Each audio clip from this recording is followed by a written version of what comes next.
Hi friends, welcome back to A Cup of Chrissy, where I share tools and knowledge of wisdom that I've learned throughout the years from my mentors and my teachers, along with just my own life experience in pursuit of living a healthy and happy lifestyle. And by me sharing, I'm hoping that on some level I can help you on your journey into a healthy and happy you. So today we're going to talk about self-love, what it is, why it's so important, and why most of us don't have it, and how we can get that back. But before I do, I'm going to talk about what's in my cup. I don't actually have a cup this time, I have a can. This is my absolute favorite seltzer water. If you're like me and you like soda, yeah, I hate to admit that, but I'm a Diet Coke junkie.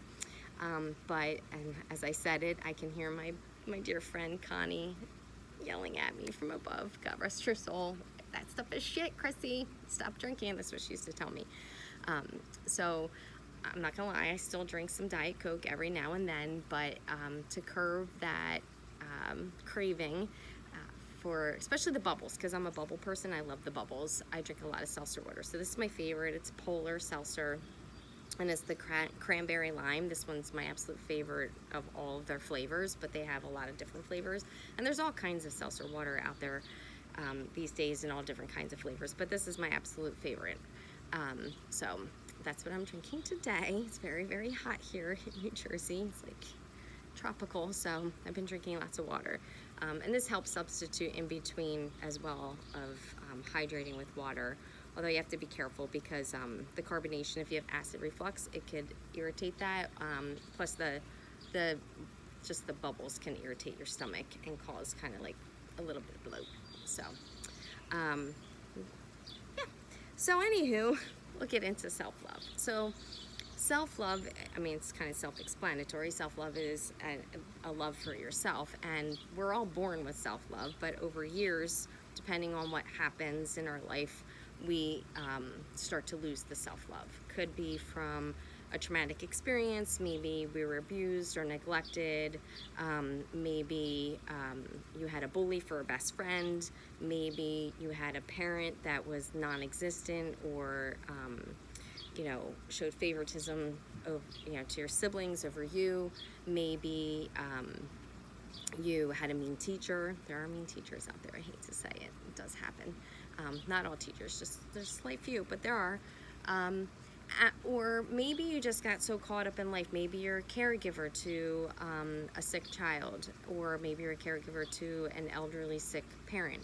Or maybe, like most people who are parents, maybe you became so submerged into being everything and doing everything for your children that you forgot about yourself.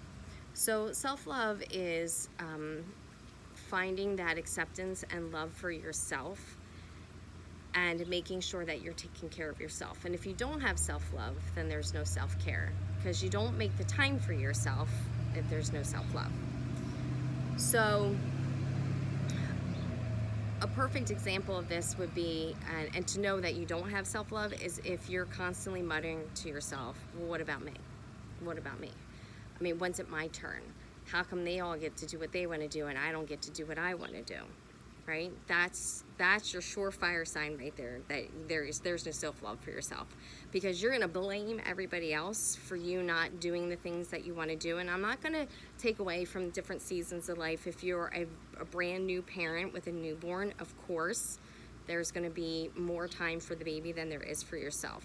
You might be in the midst of, a sick child or a sick parent or just a sick relative or whatever the case may be, that you need to take care of that person and they take the utmost importance. However, you have to know that during the day, if you're not taking what I call little wonders, they're little tiny tidbits out of your day. Some people call them small right actions. If you're not taking those times out of the day to take care of yourself, you are going to do more harm to yourself than anything else could do to you, because it's going to lead up to either you having a meltdown, a breakdown, or you're going to get sick yourself, You're going to stress yourself out because you're just pouring into everybody else. So the reason, and this is a good lead way into why I call my show A Cup of Chrissy.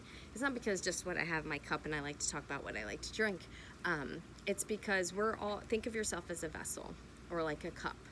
And you're constantly pouring your cup into somebody else, but you're not pouring back into your own cup or your own vessel. What happens? It empties. And when it's empty, you've got nothing left to give. You have nothing left to give to yourself. You have nothing left to give to anybody, right? And then what happens then? Then you start to break down. Then you start having explosions. Then you start screaming at your kids or your partner or maybe your boss. Don't do that because you're going to get fired. Screaming at the dog. Poor dogs.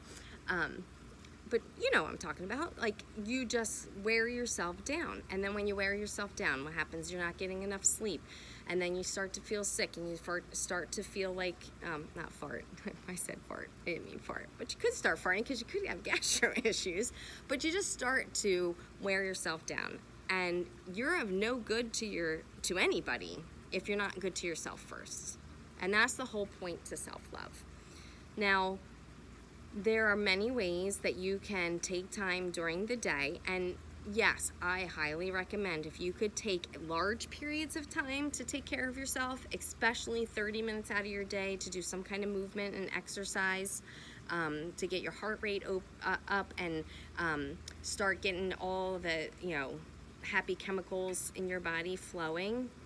You need that.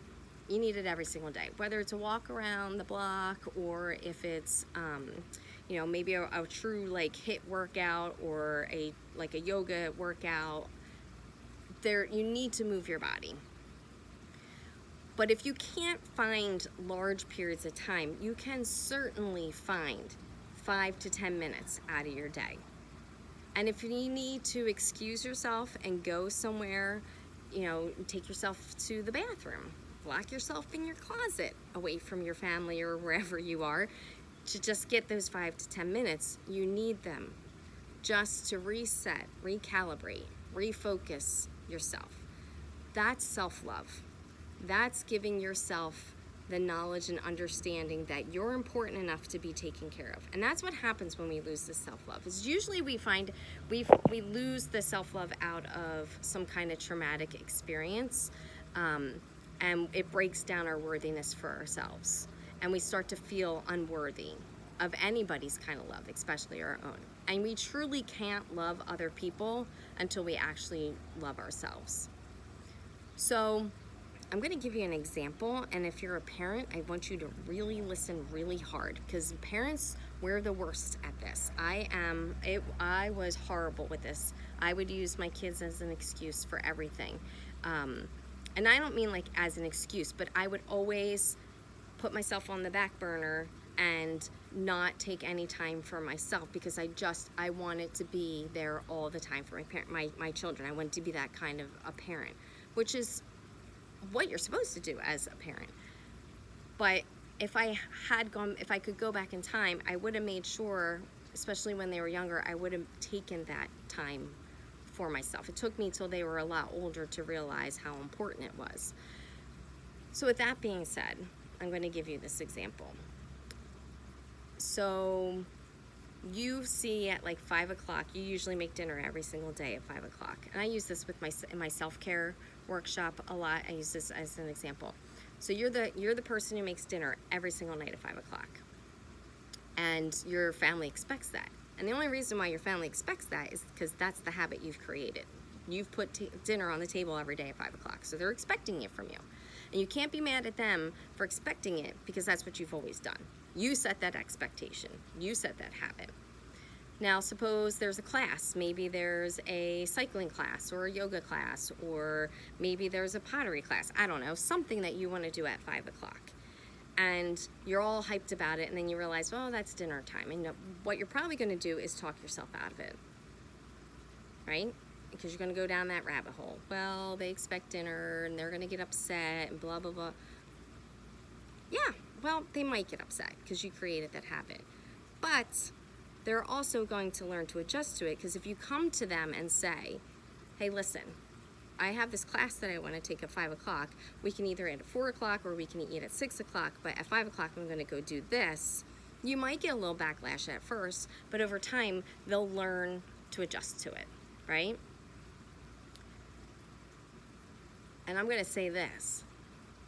What if it was your kid that came to you and said, hey, Mom, at 5 o'clock, I now have soccer practice. What are you going to do? I guarantee you adjust your schedule for them. So why won't you adjust the schedule for you?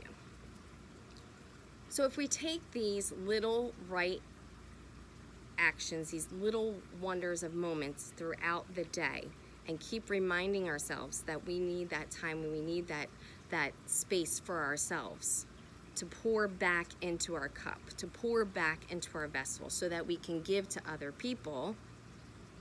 When moments like that come up and we say, all right, at 5 o'clock, I'm going to go here. We're going to eat at 4. We're going to eat at 6. You're going to feel worthy enough to be able to do that. So how do you get to that point? Again, little moments throughout the day. Write yourself an affirmation. I am worthy. I am important. I matter. On a sticky note. Stick it in your pocket. Stick it on your refrigerator. Put it in your car. Put it on your desk. Wherever you need to see it to remind yourself. Look in the mirror. This is going to be really, really awkward. And it's actually harder than it sounds. Look in the mirror. Set a timer on your phone. And look at yourself for a minute. And just say, I love you. Over and over and over until the timer goes off. I'll admit, the first time I did that, I barely got through 30 seconds and then I started to cry. Because it's hard to remind yourself that you love yourself and that you're worthy. It's easy to tell everybody else that you love them. It's hard to tell yourself that you love yourself. Another way that you can remind yourself that you're worthy is write yourself a letter. Tell yourself all the wonderful things that you've done through your life. Everything from the time you were a child to you were an adult. All the things that you're proud of yourself for. Or you could write a list of 5 to 10 positive things about yourself. And again, you can stick it in your pocket, stick it in your purse, stick it in your car, stick it on your desk.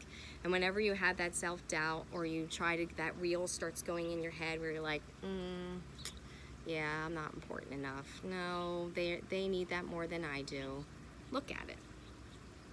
Remind yourself, you have self-love.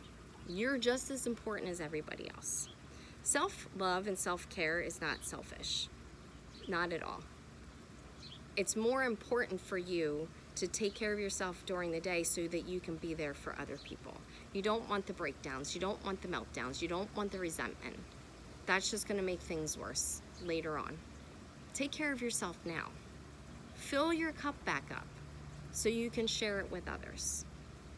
And I guarantee you, if you take that class at 5 o'clock, and you come home happy, that's just gonna flow over into your family. You're gonna come home and be happy. That's gonna flow into your partner's gonna be happy. Your children are gonna be happy. Then whoever they talk to, that's gonna flow into them, and then it's a never-ending cycle. Self-love is so important for everybody, not just you. So take some time for yourself today and over the next couple days, and really try to set a little routine throughout the day where you're taking moments for yourself, little wonders just for yourself. And I gotta add this. I know it's getting a little long. Don't forget to use your voice and tell your family what you're doing and why you're doing it. Don't be nasty with them either. Don't be like, 5 o'clock, I'm going to a class and you're gonna have to get your dinner. Don't do that shit. That's not nice. No, I want you to tell them with your voice, I need to go to this class. I need to have this time for myself. I will still do X, Y, and Z for you, but it'll just have to be at a different time. And they'll appreciate that you've said it to them. They'll appreciate that you communicated with them. Communication is one of the biggest problems that people have in this day and age. Even though we're all connected by devices, it's one of the biggest problems we have. Just let them know, this is what I need. And if they care, they might get a little kickback a little bit in the beginning, but they'll learn and they'll adjust. So I hope that this helped you. I hope that this served you in some way. If you have any more questions about self-care or self-love, let me know. Comment, DM me, let me know how you are taking care of yourself and how you are showing yourself self-love. Until next time, I hope to see you again on A Cup of Chrissy. Have a great day.